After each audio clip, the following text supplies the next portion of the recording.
Hello and welcome to another edition of Chopped Greens. I am your Potbelly fanatic host, sitting alongside my beer, let's see, Summer Ale, Samuel Adams, Guzzler. Sipper. Yes. Gary Boucher. How you doing today, Gary? I'm doing excellent. Beer in my hand.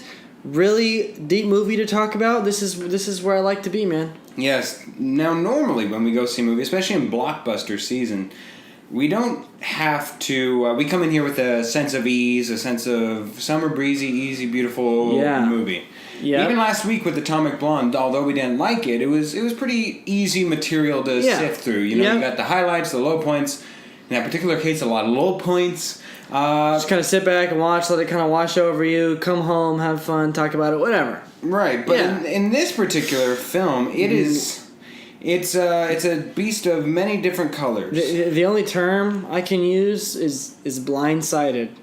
You know, I knew it was going to be a drama, but I did not know the magnitude of what I was going to go see. And I'm I've been kind of melancholy all day because I saw this movie yesterday, and I'm still, as they say, shook. And you know, let's start where we normally start with all these movies. And to actually just list the title, Detroit is what we saw this past weekend. Yep. And of course, it features an ensemble cast. A really big, good cast. Yes, and a lot of even the cameos.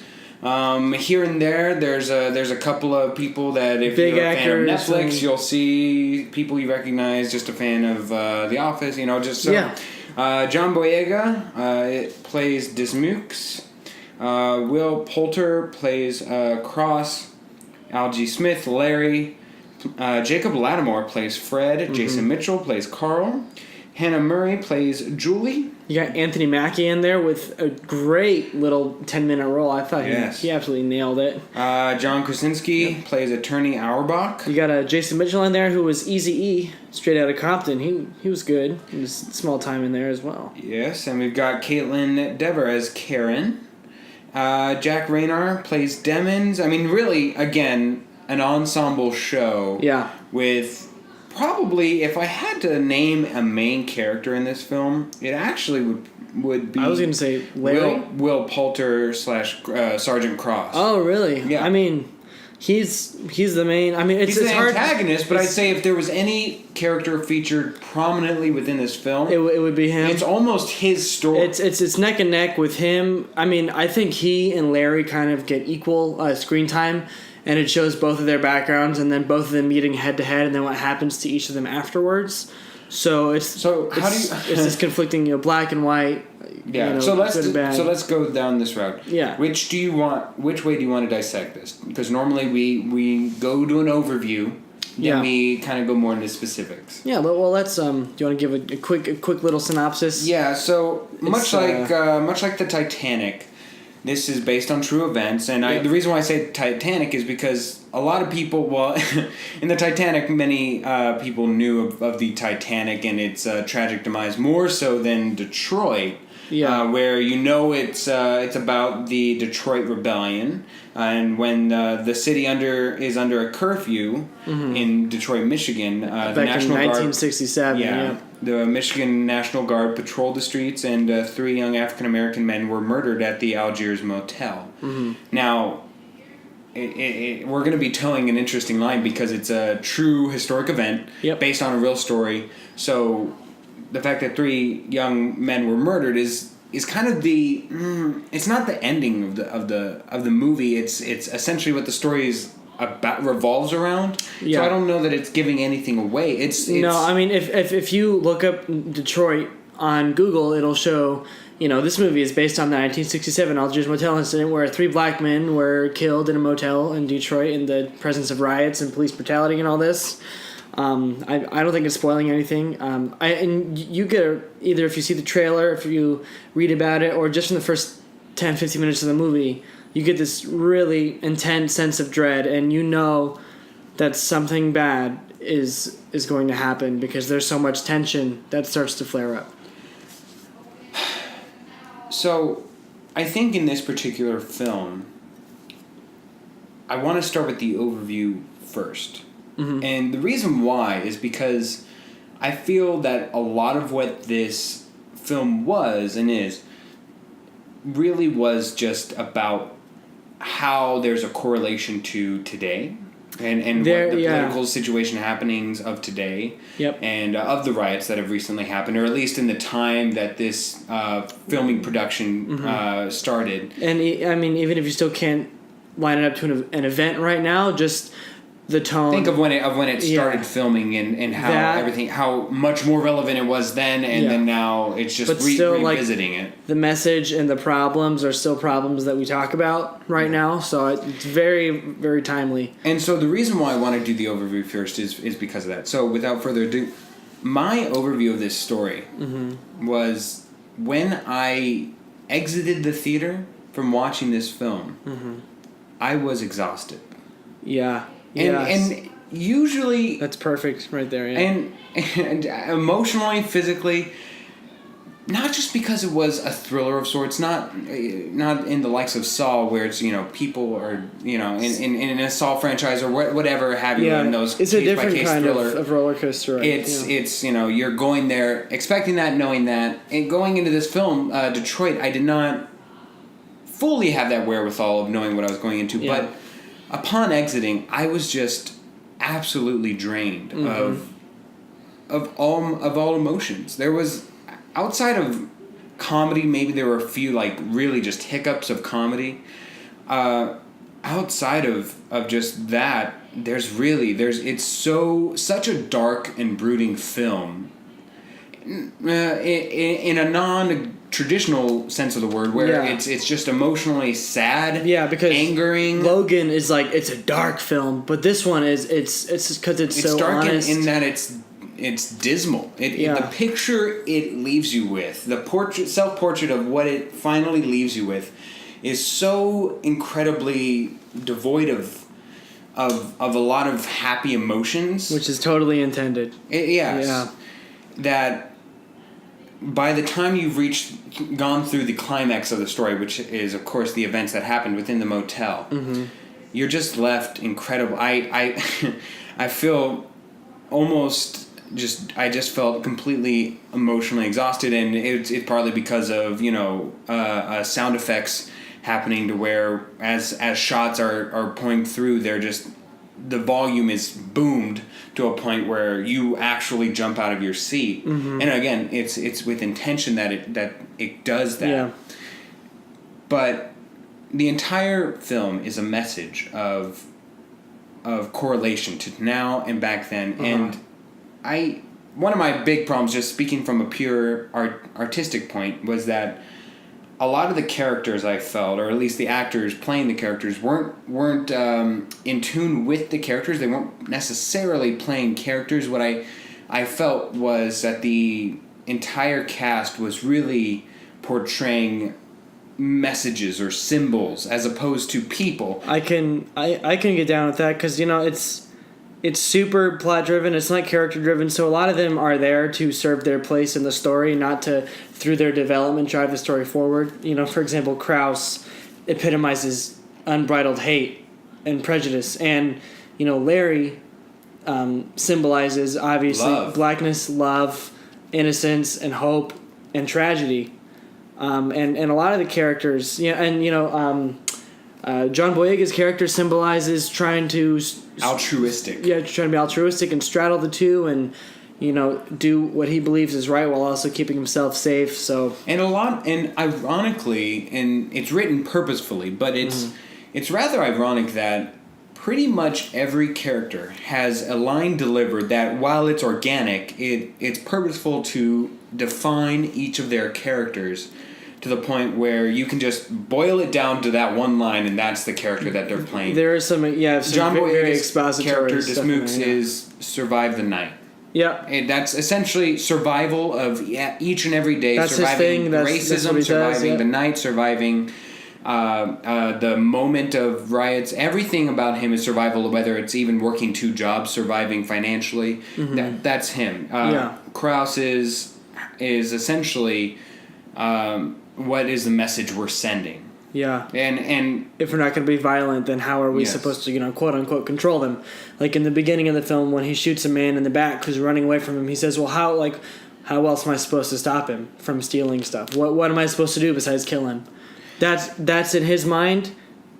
That's right to him, and that's what he embodies. Larry's character, his is sung, but it's love. It's essentially a love song that he sings that is the unattainable goal of his that he's forever following, but it's a song of love, and within the lyrics, love is the prevailing factor that while it may just seem a throwaway and a token of the times and really what's being entertainment concept, it's seeing how that song even flips on itself and how its meaning evolves from the first time he sings it to the next time he sings it with after the events, after being fully aware of the world that surrounds him and being forced to see the ugliness of the environment that he is now forced in.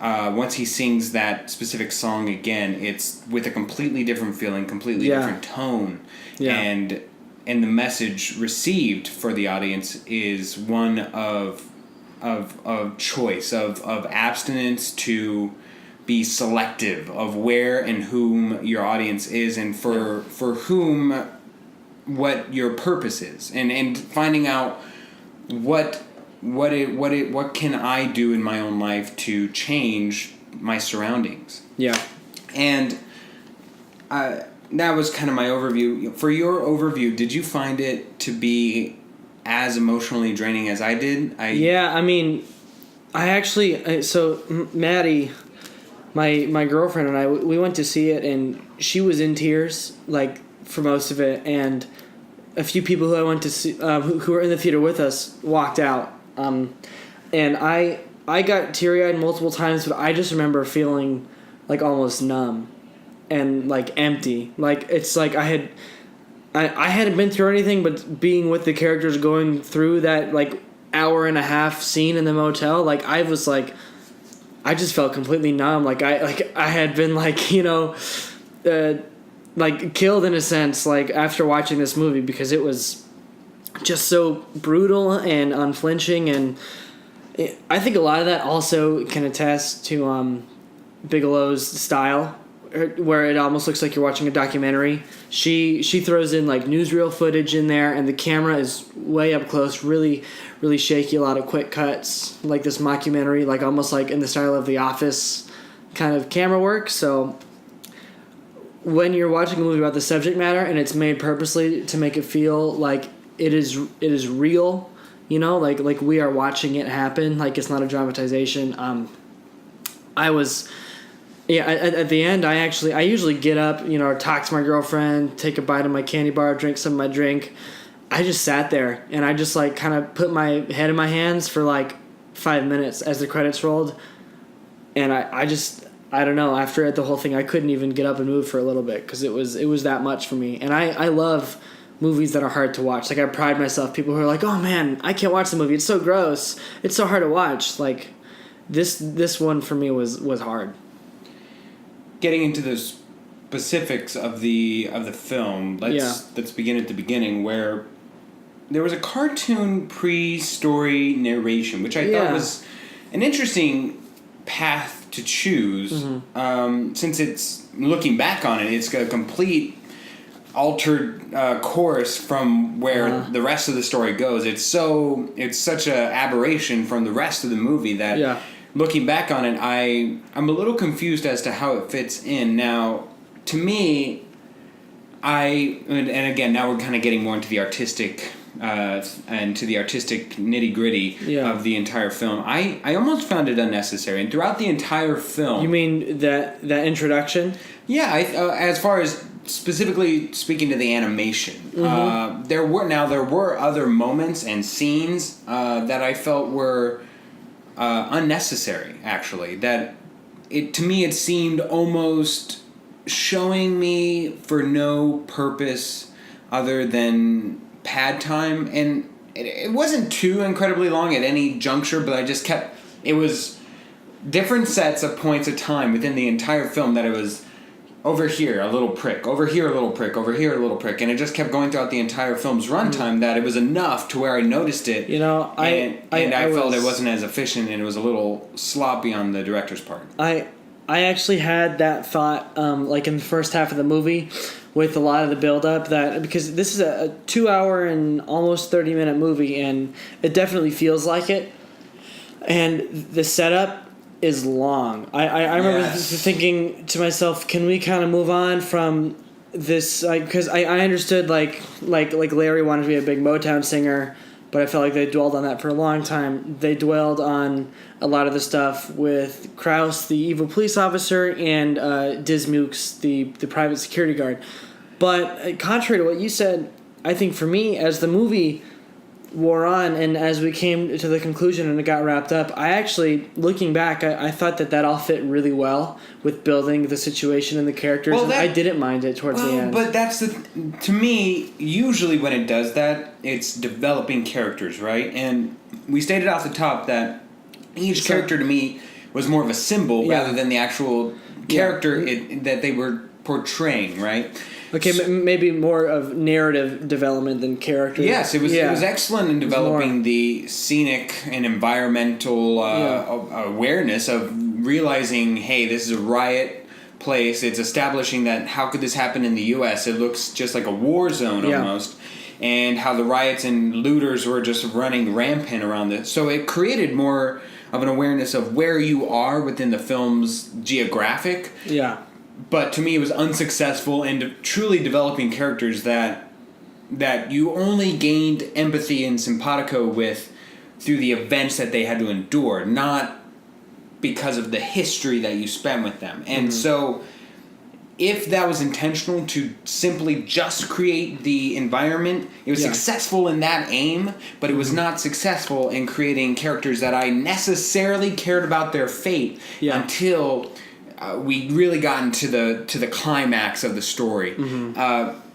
And I also, before we move on from the beginning, and again, it's really early, so I don't know that I'm necessarily, cutting off my own foot or anything, but I thought it was really brave of them to kill a child within the first 15 minutes of the film. I don't know if you happen to remember this, but they thought it was a sniper up in the building. Oh, the little girl who looked out? Yes, and there was just a little girl who peeked through the window. And they don't show it after that. They just show them shooting into the building, and then... It's made evident that it happened. It's just they don't show the after effects. Yeah, they don't show a body. I'm pretty sure that's it's one of the 3 unspoken rules in Hollywood that even now, with as far as we've come in from our... couples can only turn off the lights as opposed to going into bed with one another, as to now we're like full-on sex scenes. Yeah. But still, untouchable is that you're killing a child. So again, they didn't show it like full-on gory details, which is I think is good because after a certain point you're defeating your own message. But my point is that they went there so early on, and to really actually foreshadow a main conflict going on later as to how important their fear was in perpetuating this idea that there were snipers in within the city really was effective. To me, that stuck in my mind, and when that actually connected within the story, I thought that was a good linear moment to where I thought what I thought had been useless jargon before actually connected in a meaningful way. Yes, for sure. To me, the pacing... I cannot state this enough, but I felt completely exhausted by not just the end. I mean, of course I was exhausted by the end. But even after the events of that night, of what happened, you could just you felt like you were holding your breath for just an hour straight. For almost 45 minutes to an hour long, you're just holding your breath, and you can finally just breathe a sigh of relief and just allow yourself to, we're in a state of normalcy again. But it was only until then that I realized just how much that frenetic pacing and style of recording had really taken a toll on me, because I just as a pure biological standpoint, after a certain point I was almost done with the entire guerrilla warfare shot for shot of the recording because it's weird because the cutting and the camera work is so fast and claustrophobic, but then the actual pacing of the narrative, it takes its time. But the film is filmed like so fast, so it's this weird like dichotomy where like, you know, we're in the motel for over an hour, but every single freaking cut is like a punch to the face because it's all so intense. And you're like, oh my god. And my problem is that it maintained that consistent pace even after the events, and again, where it was leading to a climax, it maintained that pace as soon as we were, you know, at the courtroom and at a much more stable environment where there should have been a more comforting, staged, I thought, camera work. Now, there is something to be said about staying consistent with what you've been doing the entire film, but to me it seemed unnecessary and really just gave me a bit of a headache as just a more mundane and basic factor. But that was another problem for me within this film. And it just, to me, it seemed that they developed the characters as they went, so you're more empathetic to the characters just because of the situation. Because of what's happening, not because of who they are. Correct. Yeah. I again, one of my biggest problems with all these, and maybe it's becoming a me problem more so just because I'm awful with names, but I honestly forget their names. And that means that I have no connection as to who they are. I knew Larry. Of course. You knew Cross. Yeah, and the girls kind of, but yeah, I mean, after that, there's, you know, it's just kind of like, oh, hey, I know your face. You're either, you know, a racist cop or you are on these people's side. So, you know, it kind of gets lost in the mix there for sure.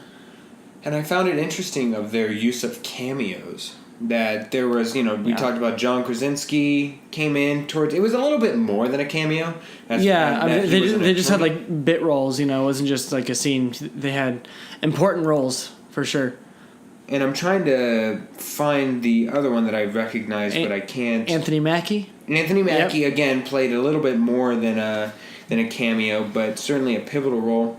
And I'm really glad that they did go with an ensemble film for this. It's, you know, it's funny, and in all the marketing, they used John Boyega because he's like the most famous, but his character is probably like, you know, third, if not lower, after, you know, Larry Krause and a few of the others. You know, he's not that big. By the way, is Vanessa in this one. She now that was a true cameo, but another recognizable face. But you were on the right track there, where John Boyega's character, while a force of stableness in a chaotic environment and world, he really is not at the forefront of this story as much as Cross is an instigator, and really Fred and Larry are the people most affected by it. Yeah, for sure.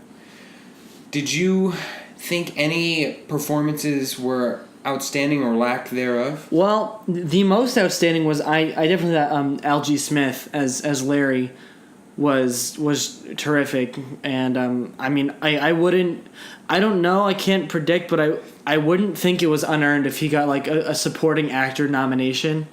Maybe not a win, but definitely a nomination, because, you know, there's no, I mean, this isn't a biopic, there's no standout character, but I mean, he was just heartbreaking, and he was awesome. And, you know, as much as I hate to say it, Will Poulter did a great job of making me absolutely hate his guts. Yeah.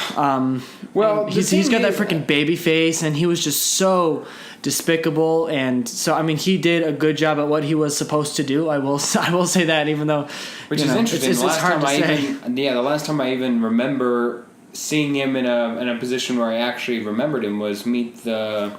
We're the Millers. We're the Millers, thank you. And I mean, he's done Narnia and We're the Millers and not much else. And so when he walked on, I was like, what? But, I mean, he, in the worst way possible, blew me away with his ability to be awful. As a villain of any type, whether it's somebody who just does something really mean to somebody who does something absolutely unforgivable... Yeah. It's easier, of course, the more down the spectrum you go. Of course, it also needs a more credit of believability as to your motivations. Yeah. But the more that you are able to elicit an actual feeling of a response and emotion from the audience, the better you have done your job. And although I don't know exactly how much character development was put in there, to me it seemed a lot of, again, that just playing an emotion. He didn't really develop at all. I mean, no, he was pretty much one. He was him the whole film. time, but it was just really intense. You know, same thing with. I mean, Larry actually. I mean, he undergoes a huge change. He's the one character who really changes in the story, and that's why I think I liked him. I mean, and that last scene of him singing in the church was just like beautiful and like in the worst way. But yeah, Will Poulter's character was just awful. Yeah, just terrible. And that's pretty much Detroit. I mean, I would really recommend everybody to. Yeah, I did not enjoy watching it, and I know it's so funny. I am. There's a lot of people who I know who can't sit through this kind of stuff, but I would totally challenge you to try and do it. It's like it's uncomfortable. Yeah, it's incredibly uncomfortable. It's much to the same level of 12 Years a Slave. I was just about to say the last time I really felt like this was 12 Years a Slave, and now it's like one of my probably top 20 favorite movies is 12 Years a Slave, and I tried watching it with my mom, and she couldn't do it, and I would just challenge you, if you're listening, like, go and watch it, buy a ticket and get through it, and I think it's one of the best movies to come out this year because of how much it affected me. Yeah, it's at the very basis, it makes you think. Yeah. And that's what art's supposed to do. Whether it's, I mean, if on a movie based and surrounded by protesting, that's what protesting is. It's set to make you uncomfortable with this, at its base level.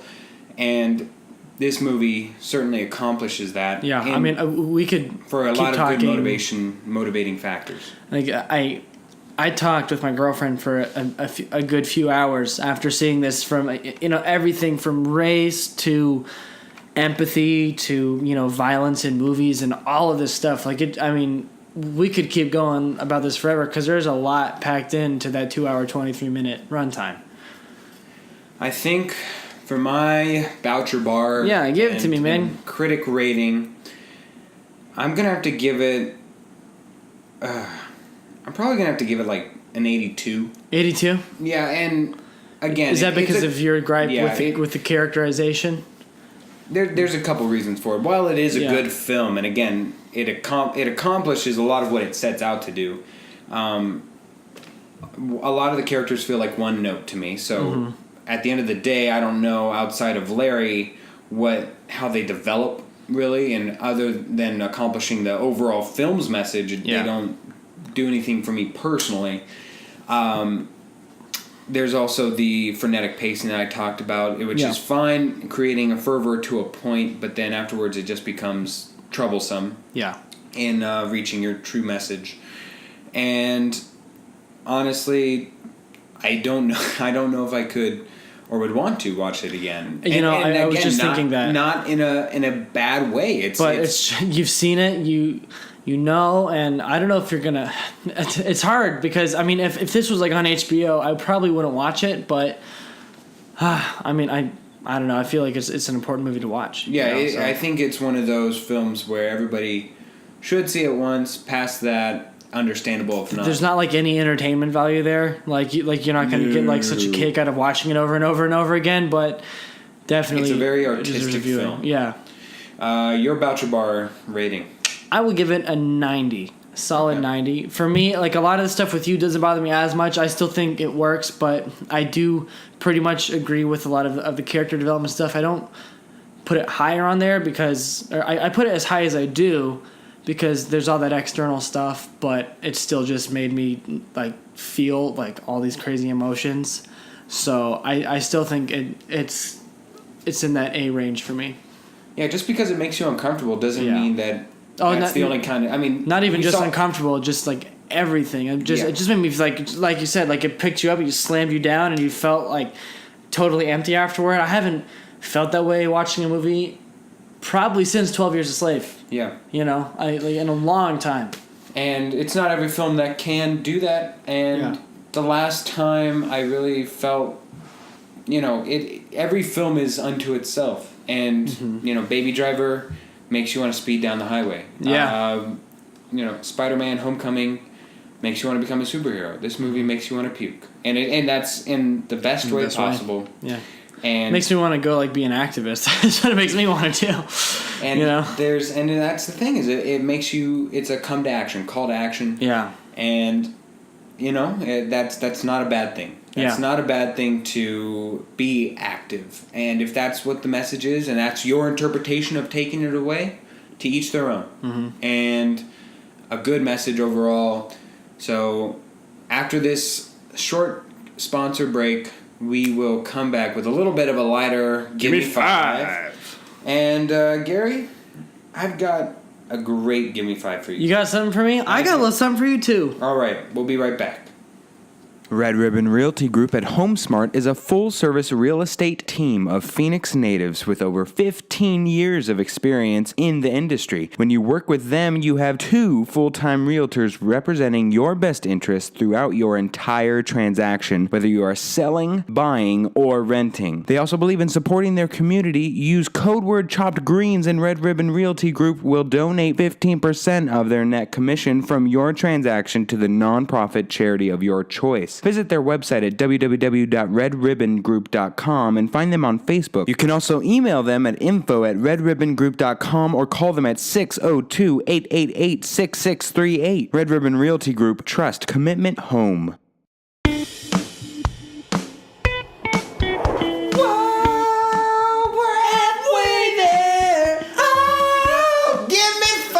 Is already there. I like it. I was a little sad. Because we are halfway through the entire show, but now comes the good stuff. I just really wanted to have a tone change for this. Yeah, let's do it. Let's get hype. All right. Give me 5. Gary, this is the part of the show where I've got 5 questions for you, you got 5 questions for me. We don't know what they are, but we will answer them honestly. Now, hold on, let me get, right there. All right, I've got a golden Sacagawea. And I want you to call it in the air. Heads or tails? All right, I'm ready. All right, go. Tails never fails. It is head. I go first. No advantage comes with that. All right, Gary. Jim Carrey was once the king of movie comedies, but he's been something of a recluse on the big screen over the last several years. His last string of starring roles came in 2013 and 2014 with the releases of The Incredible Burt Wonderstone, Kick-Ass 2, and Dumb and Dumber 2, all of which misfired with critics and struggled at the box office. Although he appeared in a supporting role in this year's The Bad Batch, he was unrecognizable and rejected all press opportunities to support the film. All of this begs the question, what in the world has Jim Carrey been up to? He's provided an answer weeks ago, but has recently gone viral, becoming a staff pick on the streaming platform and racking up over 2 million views with his new short documentary, I Needed Color. It's a 6-minute video, and it was uploaded to Vimeo. The documentary finds Carrey hard at work in his art studio, and it features some truly jaw-dropping paintings made by the actor. Carrey picked up art 6 years ago as a way to, quote, heal a broken heart, and it's produced some of his best work ever. Wow. Yeah. With Carrey finding himself in the second act of his life, Gary, outside of movies, what would be your next career that you could see yourself grow into? I would like to combine 2 of my kind of newfound passions in the last year, which are really good beer and motorcycling. If somehow I could... Wait. I see Gary on a beer on a stick, pumping through a bicycle, some chugging... Not bicycling, motorcycling. Yeah, well, okay, so you're revving the engine and the beer's mixing in the back like they do in the lemonade stands. Something where I could be like a brewmaster or like ride around from brewery to brewery, drink some beer. I don't know. But it would either be probably... working in a fancier either roastery for coffee or brewery for beer, or just something that has to do with riding motorcycles. So they've already done man versus food. Gary will be man versus liquid. Man versus liquor. Well, I was also going to add coffee in there, but okay, you're right. Your turn, Gary. All right, so this is probably the most devastating news that I've gotten in a long time because I am a romantic. I believe in love, but my whole reality has been turned upside down here because Chris Pratt and his wife Anna Faris just announced their separation. Yeah. They're like my favorite celebrity couple ever because they just seem so genuine and in love. I'm sure you feel sorry for Anna Faris. Yes. But, Chris Pratt can go kick rocks. Yeah. No, oh, come on. You didn't know I love them both. Come on. And I'm just like super torn up about this, honestly. And I'm looking back, I'm like, man, no celebrity couple for me has ever compared. But I want to ask you, what is your favorite all-time celebrity couple? You could go back to Jesus and Mary Magdalene. Oh. Or King George and whoever he was with, Cleopatra and Julius Caesar, or Brad and Angelina, or whatever you... Just favorite power couple of all time. Power couple of all... I mean... If it's all time, I gotta go with Julius and Cleopatra because that's just amazing. That is the ultimate power. You know what? Just the first one that popped into my head, and I know I'm gonna get killed here, but I'm gonna go with Shaq and Kobe. Shaq and Kobe is the ultimate power couple. Yes, I know that my true sports flags are really flying out there, but that was entertaining. You never knew what you were going to get. It was heartbreaking. It truly was heartparking. True. It's everything that you need in a good Hollywood romance. It was a good marriage and a horrible divorce. And both parties of the couple moved on to bigger and better things as well, proving their worth. So I'm going to go with Shaq and Kobe in lieu of somebody else yelling through their headphones. Whatever else.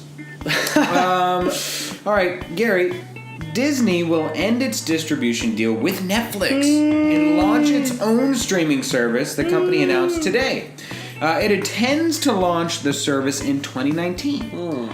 The move is a real blow to Netflix, which secured a valuable streaming deal with Disney back in 2012 before streaming had really taken off. The deal only kicked into effect last year, so Netflix is barely seeing any benefit here.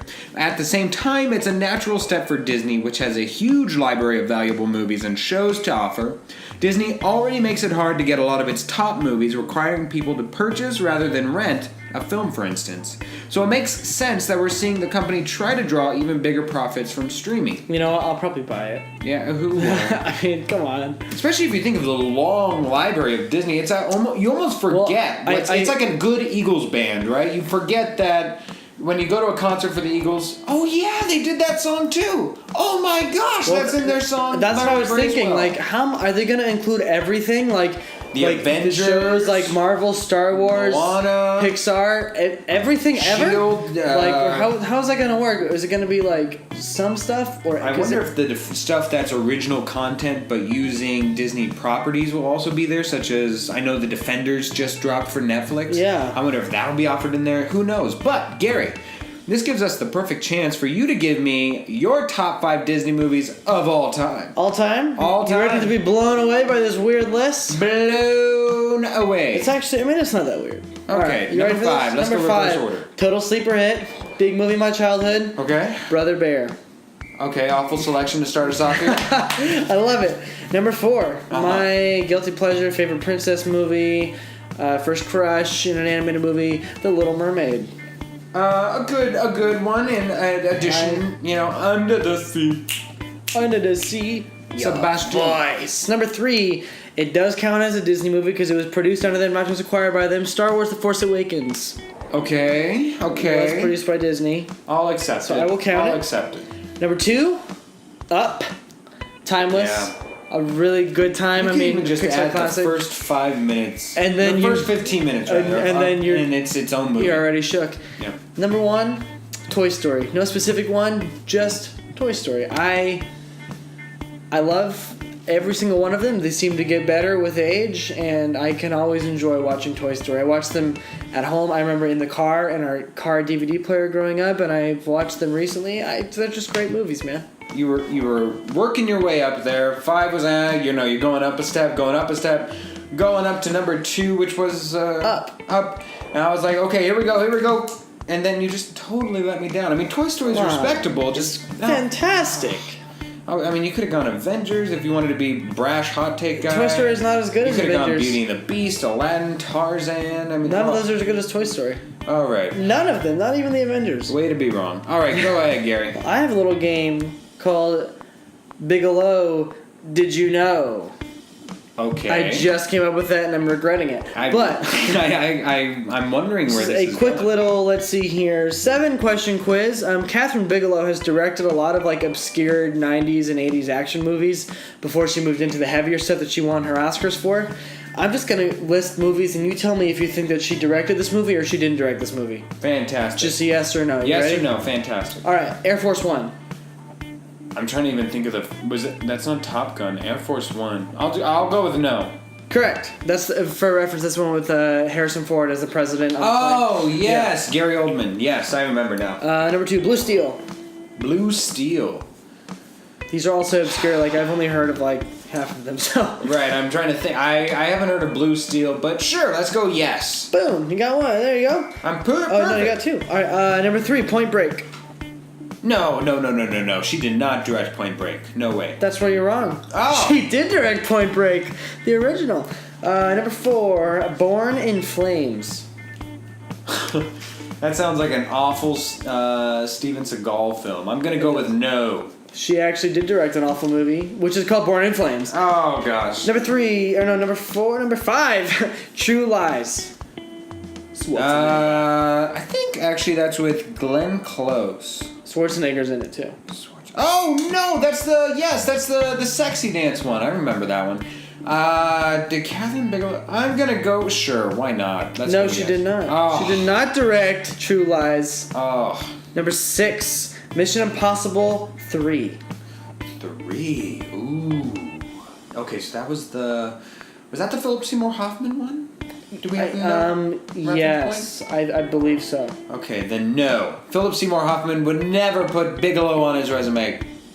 Correct. But not only the first part. She's a great director. I just wanted to say like, the what? word Bigelow. Anyways, your turn. Bigelow. Number 7, finally, The Weight of the Water. Oh, come on. Come on, what does that even mean? I don't even think you could make up a film like that and associate that with her. That's got to be a no. That is actually a yes. It's a 2004 melodrama with like Josh Brolin or something. So yeah.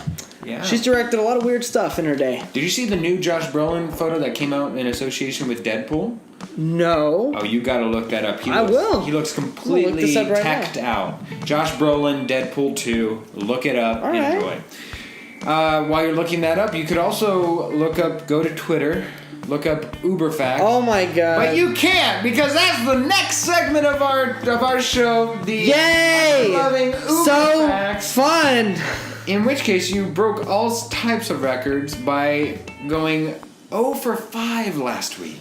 Yeah, most embarrassing. I tried to go a little easier for you this week, so I'm hoping you get one. I have one in there. Nothing easy or logical about this game. It's a crapshoot, man. Which I'm hoping is a little bit of a lob. All right, here we go, Gary. This is the part of the show where I've got 5 sets of facts for you in three facts each. Okay.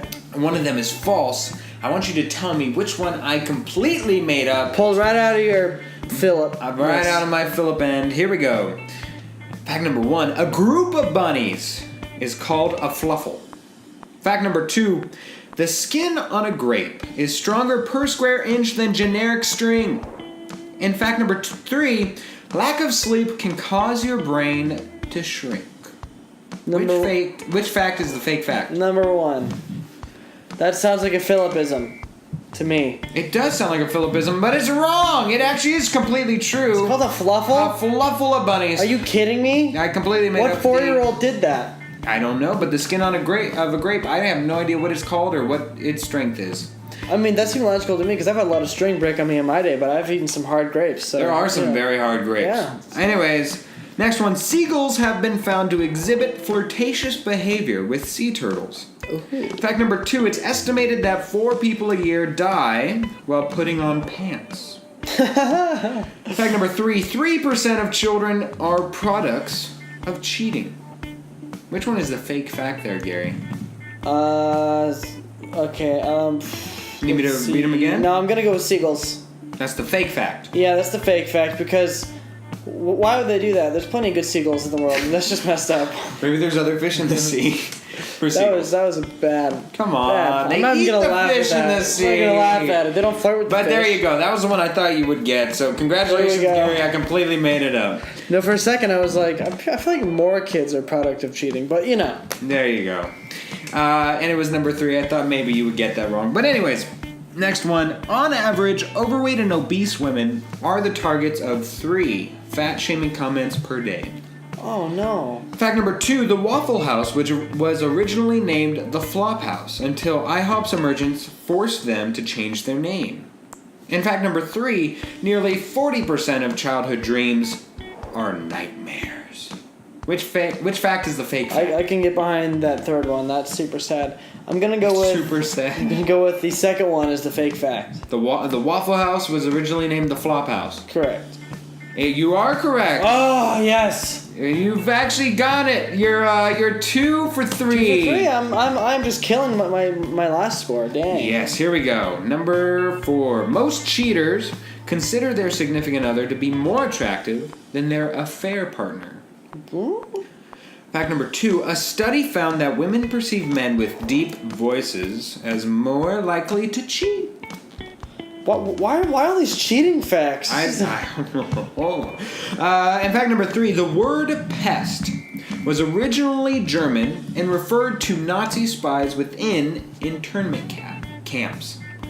Which fact is the fake fact? One more time? No, I got it. Number 3. Number 3, the word pest? Wait. Jeez, I can't. I always double cross myself, but Yeah, go ahead, stick with it.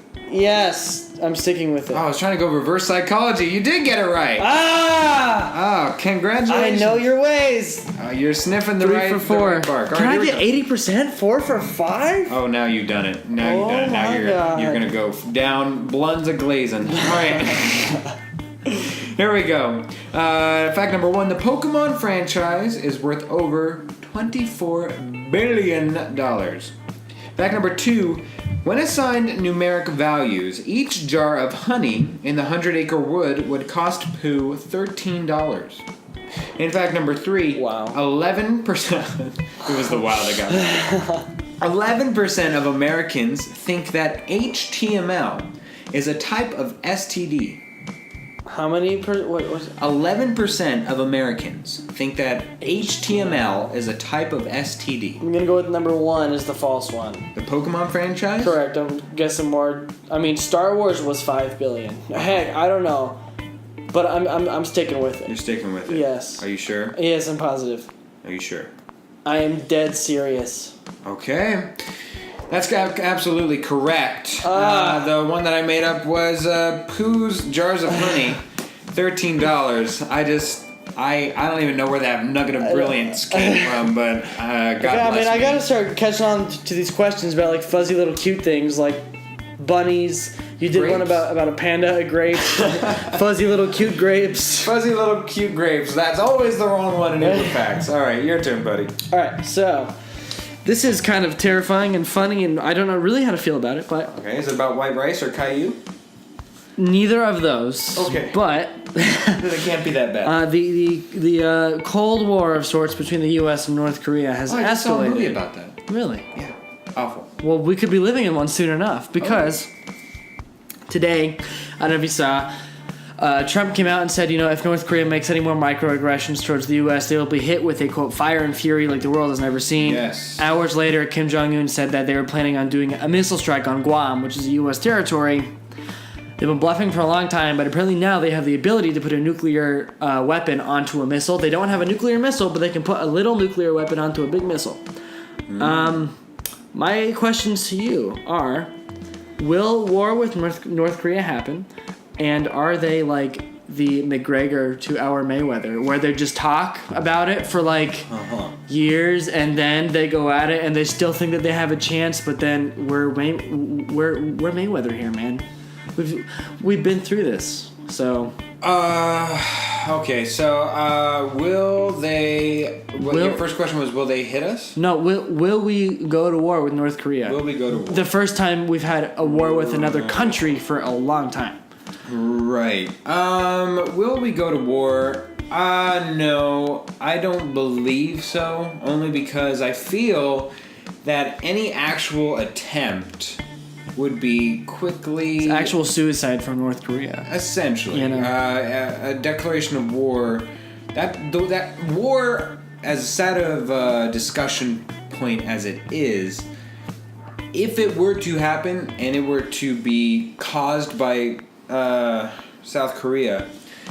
North Korea. I'm sorry, North Korea. No, South Korea's cool. South Korea's awesome. North Korea, that's actually the one thing most Americans actually can get behind. We're pretty all together, red, white, and blue, patriotic in that sense of you do not want to hurt one of us because the rest of us will attack and retaliate.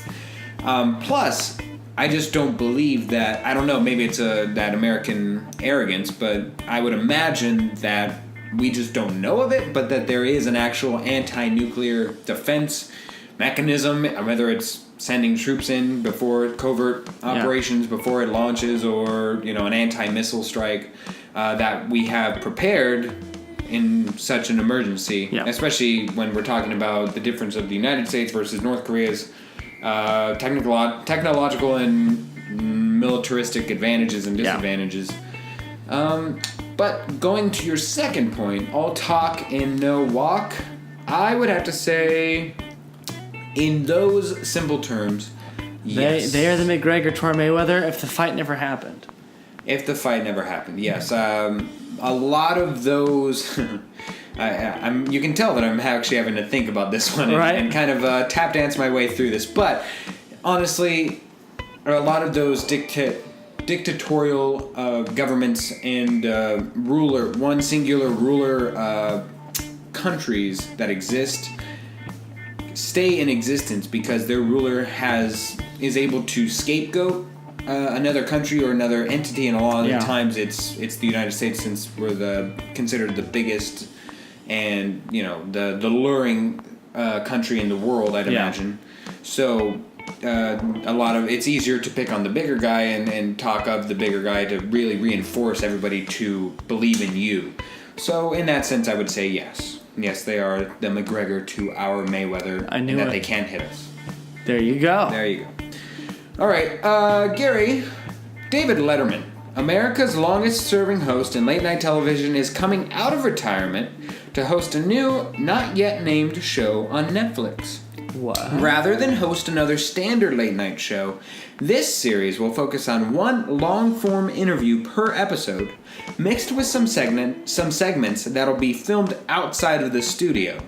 Letterman retired on May 20th, 2015 after 33 years and 6,000 late-night episodes between NBC's Late Night and CBS's Late Show. The 6-episode series will debut in 2018, and, as Netflix Chief Content Officer Ted Sarandos joked in the press release, we'll have to see if he keeps the beard.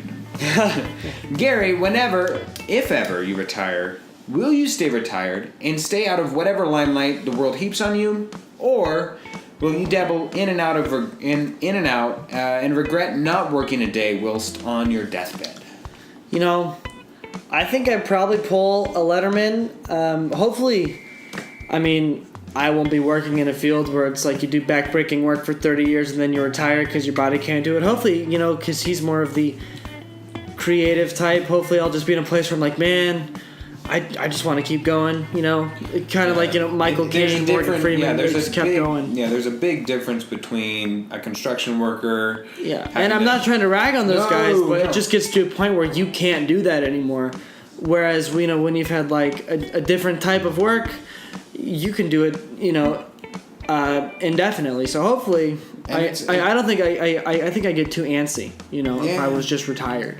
There are a lot of interesting people in the world who find second, third, fourth, fifth careers in their life that just totally seems outside the realm of what they originally did. You know, Yeah. some people become Uber drivers, some people become Papa John's delivery people, some Professional people. travel bloggers when they're 45. Yeah, I mean, the other day we were eating at Cracker Barrel, and our waitress was, I know, delicious. I love it. Unsolicited sponsorship there, right there. But anyways, our waitress used to tour, I believe, with somebody, and I can't remember off the top of my head, but she was a pianist for somebody and toured with them. Really? And was a teacher by day and a Cracker Barrel waitress by night / weekend, and just wanted to. That's Just cool. Kept working. So you go, you people who can't stay retired. There you go. You know, hopefully that Letterman show is good, because I tried watching Bill Nye Saves the World, and I wasn't that down for it. But you know, too bad. so I have a little game for you Yeah. called Detroit Quiz Facts. I couldn't think of fantastic. of a Detroit rhyme. Michigan, maybe something along those lines. Mission Michigan. All right. that was better than Rewind. Mission Michigan. You ready I was for this? saying missing Michigan, Oh. but like missing Michigan. Oh, what about Mission? Okay, sure. Mission, Or Michigan. Michigan. All right. Okay. This is a compilation of facts about the city of Detroit, one of which is true. Hey, of which, look, it's Luke Wright coming to join us. How'd you get past the security guards at the head of the studio? We're going to have a stern talk with the secretary up front. Janice, what did we say? Roberta, how you doing, Luke Wright? I'm doing pretty good. How's everybody? Oh, Coming late to the party. Would you like to join like us in, or me really, in our game of Mission? Woo! He is just making the entire entrance. This is like a great. WWE entrance right here Oh with my like God. fireworks over here, the creaking of the door network. Anyways, we're about to play a game here, Luke, if you'd like to join us. Sure. What game are we playing? This is Mission Michigan, where I have 5 sets of 3 facts about the city of Detroit, one of which is true, 2 of which I pulled out of my butt. So, you guys got to guess the true fact about the city of Detroit. Okay, sounds good. All right, number 1, fact 1. Detroit is not only the motor city and car manufacturing capital of America, but it is also the forestry capital of America, having more lumber yards within its limits than any city in the United States. Okay. Detroit was the first city ever to institute personal phone numbers. And 3, Detroit is the second most dangerous city in the United States behind Oakland. So you're saying 2 of these are fake that you made up entirely? Yep, and one of them is true. Okay. Then I'm going to go with fact number 1 is the true fact. The forestry one? Yes, Okay. the forestry. I'm gonna go with Philip. I think forestry is.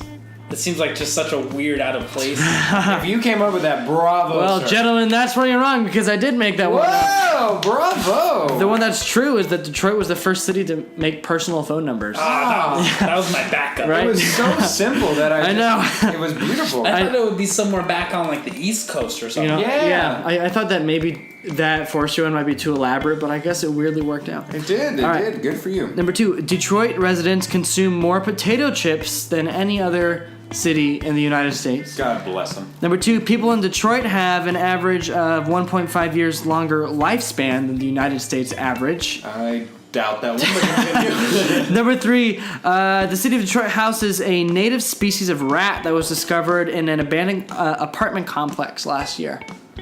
Oh, I'm gonna go rat. you're going rat. I'm going to go with that first one. What was Seems too obvious. But I'm gonna go rat. the so- first one, what was that fact again? The first one was Detroit residents consume more potato chips than any other city. God bless them. I hope it's true. I'm You know going what? with potato chips. Your blessings are good, because that is the correct one. Lay me I down. was really hoping for that rat. Yes. I mean, I thought that was that would have been cool. All right. Yeah, no, Detroit is not creating a new biological species of offset. Just apartment trash rats? Alright, Yeah, just run-of-the-mill rats. alright, last one, because it's actually really hard to make up a bunch of convincing I facts about a city. That's why I do the 2 true facts and the 1 fake fact in my Uber facts. But continue. Detroit was the first city to have a public performance theater in the United States. Okay. Number 2, nearly 90% of Motown musicians were born in Detroit in 1960 through 1970. Okay. Number 3, Detroit is the oldest city on this side of the Mississippi River. Okay, so Luke, walk with me down this line. I think that first one. What was that first fact? Detroit, it was the first city to have a public performance theater in the United States. I'm thinking that's got to be some saloon, Wild West I was gonna say performance.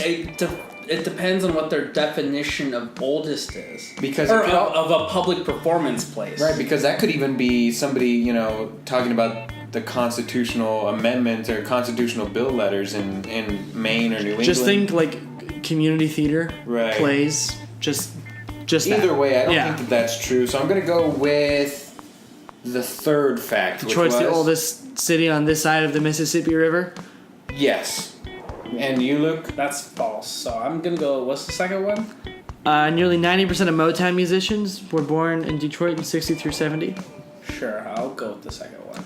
Okay, now I'm kind of freaked out because I know that Luke knows history really well, but according to the website that I got this from, Detroit is the oldest, municipality on this side of the Mississippi River. I'm wondering what they define as. Yeah, but those terms might be a little weird then, because Luke's probably pretty much right, and the city and the website probably has something to that too. But as you say, in the game Mission, Michigan, as he gives that very lengthy asterisk, Luke is furiously typing. Luke with just his made thumbs my heart race. The My heart Google LinkedIn research aspect, and he will find us the true answer there.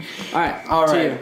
My last one here, and it's another game here for you. That's inaccurate. It is inaccurate. New Madrid, Missouri is the oldest city west of the Mississippi River. New Madrid. Well, there we go. New Madrid. You were wrong even when you were right. All right, here we go. Luke, I'll take you in on this one too, because I'm sure you have a very high vested interest in this one. Life of Kylie, which premiered Sunday on E! Network, is a reality show. Oh, is it a Kylie Jenner show? Yes, starring Kylie Jenner, about Kylie Jenner not wanting to be on a reality show. Wow! Gary and Luke, there are some absolute gems of quotes that erupted forth from the show that I thought I should make a game of it. So without further ado, guys, I present to you Kylie or Pratt. I'm going to give you some quotes, and I need you to tell me if they are from Kylie Jenner or Chris Pratt. Marriage Russ. Gary, yes. Gary, I just had talked about your arch nemesis. All right, are you guys ready? God. So again, Kylie or Pratt. Here we go. Let's do it. I have a lot of plants and fish and a pet lizard and Venus flytraps. I have a whole ecosystem in my room, like a running waterfall, and different lights and sensors set on digital timers.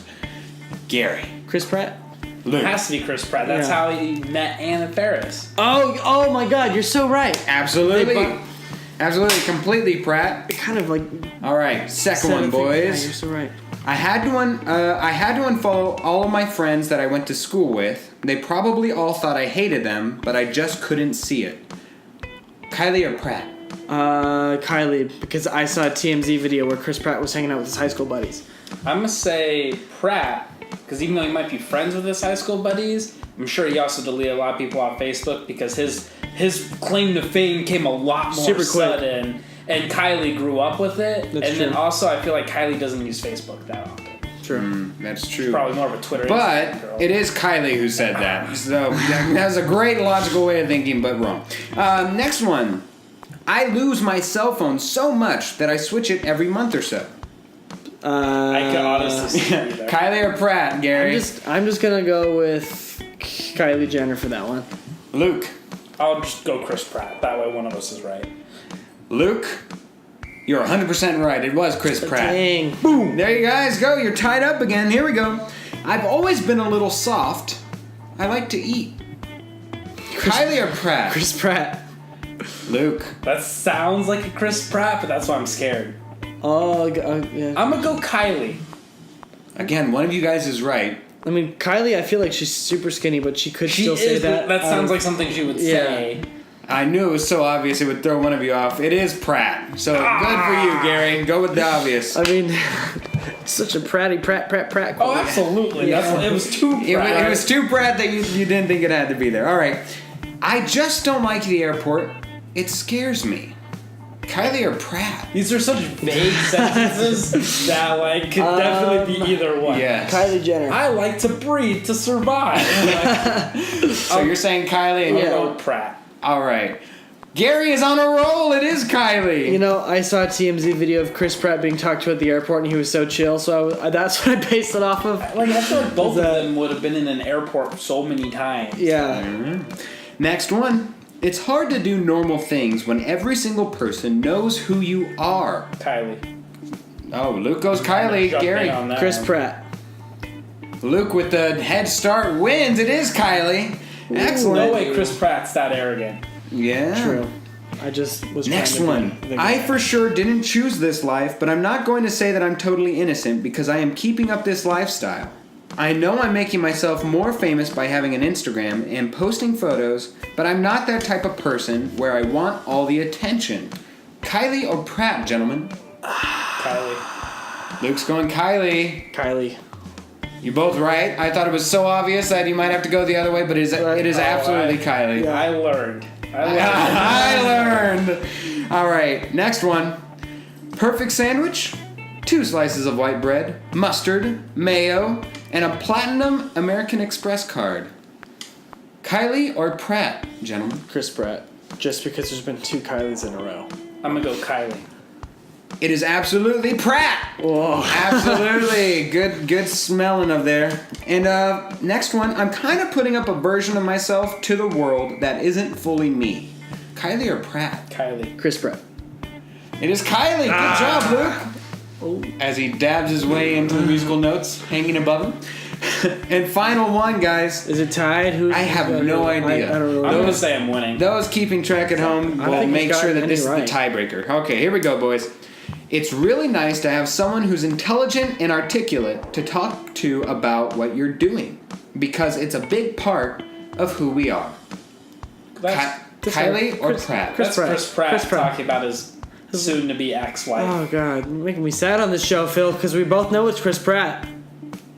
You're both staying there. I thought that one of you was going to move. No. Yeah. Okay, good. Then you're both right. Congratulations. Yeah, the tiebreaker means you both tied in happiness. Oh, Good son, you are never happy. fantastic. Your turn, Gary. All right, my final question.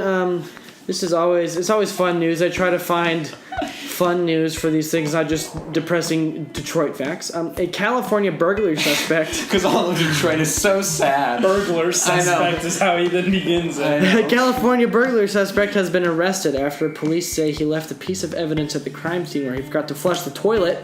Investigators say Andrew Jensen's sample of poop. The thing is that people not looking at it, there was a complete concerted effort on Gary's face to not say the wrong word, and you could see it. He's like, "Don't say the word. Oh man, Don't say I the didn't word." finish it. And then he said the word because he was trying. He had the word in his head to not say. It was the turd in the toilet bowl at the home of the victim in Los Angeles matched DNA on an FBI database, and you have told me some pretty amazing and harrowing poop stories. Yes, on this show. God bless. But now I have to ask, what is something that you did growing up in your life that you were not caught for, that you've never fessed up about? Something that would have got you in deep doo-doo, but you're gonna come clean.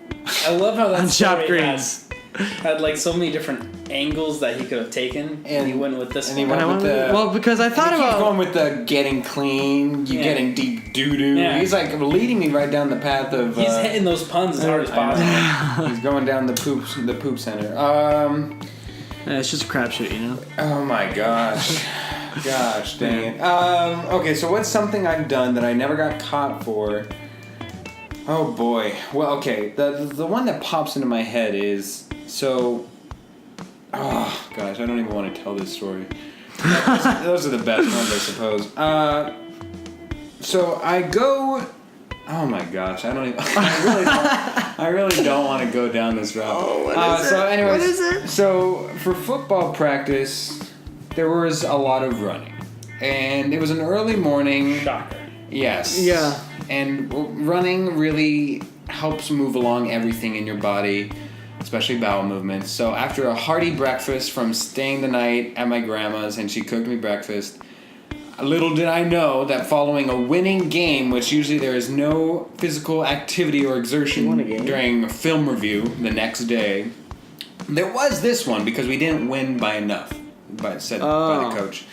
So we run the mile, and it's you gentlemen would know the dam. The dam right next to North Point. Yeah, when you go down. Yeah, the canal. Yes, I'm sorry. We ran there to the end and then back. And on the way there, I could feel the sausage just rumbling and tumbling. And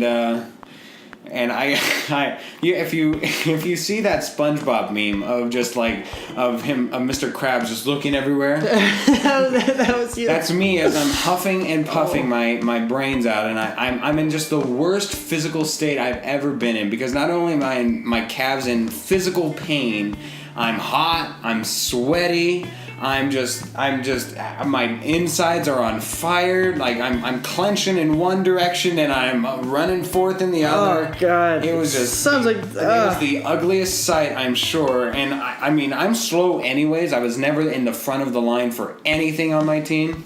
But I'm telling you, I made it about halfway of the half point, and people were just, I mean, if they could, they'd have been lapping me. I looked like Frankenstein running, and just, but I wasn't yelling. And so anyways, I'm in the middle of this canal, and there's no porta potties, and even when you reach halfway, there's just on the one street, it's there's cars and a road, but there's nowhere to go. Yeah. Just in every sense of the word, to go. And so I squatty pottied near the nearest tree. Did not wipe, and just ripped him right down and let it out. It was the strangest feeling because it just left forth from my body. The quickest I've ever done that. You just got up and went? Just squatted and left, and after that, as soon as I made it across the finish line, I walked to the nearest bathroom because I had no more running energy within myself. Yeah. And just stayed in there for the rest of practice. Really? Yep. People thought I had just left, and in fact, I almost got locked into North Point within the gate's confines because I just never reported back to practice that day. Oh my God. And Grandma had to bring me a change of clothes there that day. So, hey guys, where's Phil? I saw him on the run. Yeah, no, he had the runs is what he had, and if you heard that bathroom afterwards, it was like a concert in there. It was awful. So, would you like to know a fun fact, sir? Yeah, there is a fun fact. I've heard this story before. I know, but it just gets better with every telling. I didn't know that you didn't come back to practice. Yeah. That's almost like more embarrassing because you were so ashamed. I was ashamed of that myself. You couldn't return. I was ashamed of my being. I was ashamed of my etiquette. I was ashamed of... Oh, anyways, thank you so much for revealing my insecurities and my whole being on the show. You're welcome. As always, my life is a filled-in canvas for everybody to laugh at. Okay, so we did not see The Dark Tower last week. Thank God for that. Thank the Lord for that. It is getting some of the worst reviews of of any film outside of the Emoji movie. Yeah. Which is got it's got 12 million last week in the box office. It beat Detroit. I don't know how. Thankfully, Dunkirk got it. So I would like you to tell everybody right now, right here and right now, what film we're seeing next week. Are you ready, Garrett? Yes, this is a film that I am really actually looking forward to seeing. I'm looking up probably more than Atomic Blonde. Okay, it is Annabelle Creation. I'm so excited. A movie that Phil is almost as excited for as I am. Oh gosh, this is worse than Wonder Woman. Oh my! Wonder Woman was a good movie. No, I mean it turned out to be just Annabelle. Phil, Ugh. I guess scary movies aren't really Phil's thing. If it had, okay. Some scary films I can look forward to and get behind because they have actual stories. This falls under the scary. No, but have you seen the two first films in the Conjuring universe? They follow a very awesome narrative. They're not just jump scary; they are very character and plot driven. Okay. They're not just jump scary. They are good I will movies. guarantee you that I'm not seeing the prequels to this film. So You should. You should watch them. I guarantee. We will watch them together. No, we will not. I will hold you. I can almost assure you that I will be watching this alone, probably in the afternoon. So you can walk out and be like, sunshine and love, Yes. and not death. And so that way I'll go hug a puppy and a basket of kittens. There you go. So that way I don't hate myself in the morning.